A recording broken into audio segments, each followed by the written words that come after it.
Okay, Assalamualaikum geng. Okay, so hari ni aku ada ni, Abang Tebu ada satu ni kereta ni adalah kereta Prive IAFM Bolt on turbo. Kalau kita tengok sini, standard rim dia masih lagi standard. Okay, so kereta ni memang dah dimodifikasi penuh. Okay, engine dah buat, kita buat fully balancing. Sebelum ni kita tak buat balancing, dia ada gegar sikit. Lepas tu dia ada tangkap connecting rod. So yang ni kita pakai crankshaft BC, kita pakai crankshaft BC dan juga kita buat balancing connecting rod Carilo dan juga piston kita pakai Forge. Okay, so yang ini kita tengok ni intake pun custom, throttle body masih lagi standard, ada fuel regulator pakai Tome. Okay, turbo pakai turbo S Power, turbo AR50 AR70 untuk dia pakai ni lah, banana custom, Westgate dia pakai apa benda? Westgate dia pakai Westgate Tial. Tial cak ayam lah. Ni tial cak ayam ni. Okay, tapi masih lagi okey.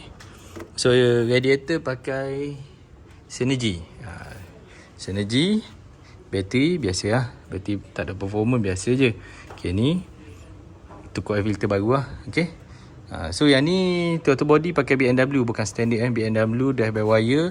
Sebab yang ni kita pakai Max Issue Sport. Rata-rata pakai Max Issue Sport. Max Issue Sport kita dah pasang, cost nak buat ni dekat-dekat hampir 10,000. Bila kita buat full function dia lebih lagi lah. Yang ini kita jalan oil pressure, kita jalan oil temp, kita jalan boost, kita jalan boost ada 3 mode. Ada boost 1, boost 2, boost 3. Okay, so yang ni dia akan jalan full function lah. Bila jalan full function, banyak benda yang kita kena ambil kira.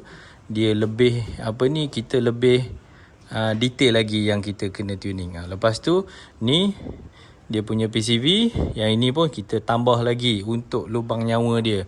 Untuk lubang nyawa dia sebab kita nak buang haba panas dalam enjin, tak nak bagi dia ada leaking. Dia leaking. Sebelum ni bila high revving je, ni pun masih lagi terangkat ni.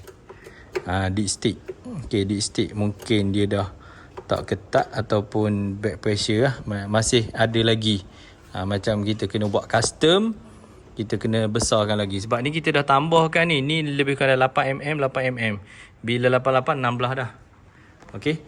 Boost pressure. Okay. So yang ni kita tune balik. Injector pun injector berapa? Mungkin 5-600. Yang lain tak ada apa. Max Issue, injector besar. Okay. So kita tengok dyno tuning macam mana, berapa horsepower yang kita boleh buat. Okay, so kita start dulu. Okay, kita start ni, nampak ni. Okay, so ni lah kita jalan oil pressure, boost, oil pressure, air ratio ada, tunggu dia tengah heating lagi. Okay, dia tengah heating, kejap lagi dia akan jalan lah. Okay, dah ada coolant temp. Jadi ni dia ada satu. Ni boost level. Kita ada boost level 1, boost level 2, boost level 3. Okay, lepas ni Abang Tebu akan tukar boost level 1 ni berapa horsepower, boost level 2 ni berapa horsepower, boost level 3 ni berapa horsepower. Meter ni adalah meter RPM, meter boost dan juga coolant. So yang ni lengkap, tak perlu nak pakai DEFI banyak-banyak. Okay, so yang ini ni kita punya ni lah, mapping. So ada mapping ignition, mapping ni lah, mapping minyak. Okay, so yang ni boost, kita ada boost table lah. Nanti yang ini kita akan set lah. Dia ada 3 level. Okay, so tengok tuning macam mana geng. Okay, jangan lupa yang tengok video ni, yang belum lagi support Abang Tebu, yang belum lagi ni tengok ni tengok Dyna. Tunggu azan lagi kita tu ni Hey, F5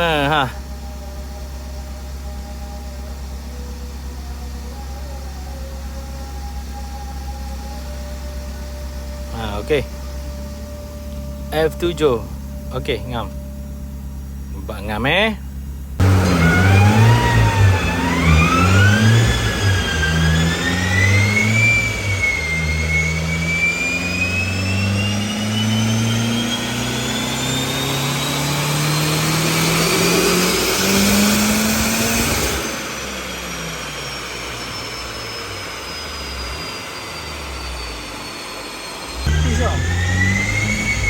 Okey ya.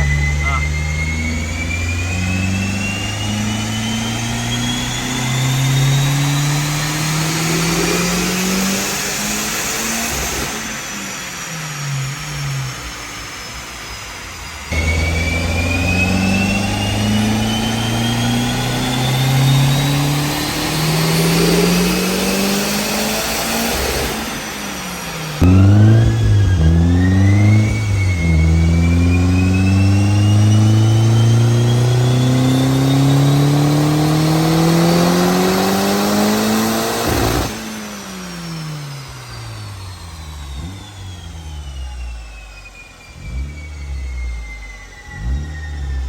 Okay, kita dah adjust 300 horsepower dapat. Okay, kita on balik. Lepas tu kita on balik. Okay, kita on balik. Kita tengok dia pakai menggunakan Android Play apa ni. Okay. So ini 200 horsepower, 250, 300. Ada 3 mode. 300 horsepower lah. Okay, padu. Okay, so ni boost yang mula-mula ni kita buat 200 horsepower. Lepas tu boost yang 250, 245. Torque dia pun 281. Yang 3 punya boost 1.5, 300 horsepower, 337. 300 horsepower, 337 Newton meter torque. Padu jugalah. Tapi kalau lepas ni kita tukar turbo, lagilah padu. Okay, ujung padu Okay, so siapa kata Cam Pro ni tak laju? Memang laju. Mantap Pak Abu. Assalamualaikum warahmatullahi wabarakatuh. Mana yang belum subscribe, share, boleh subscribe dan follow turbo.com. Assalamualaikum. Proton.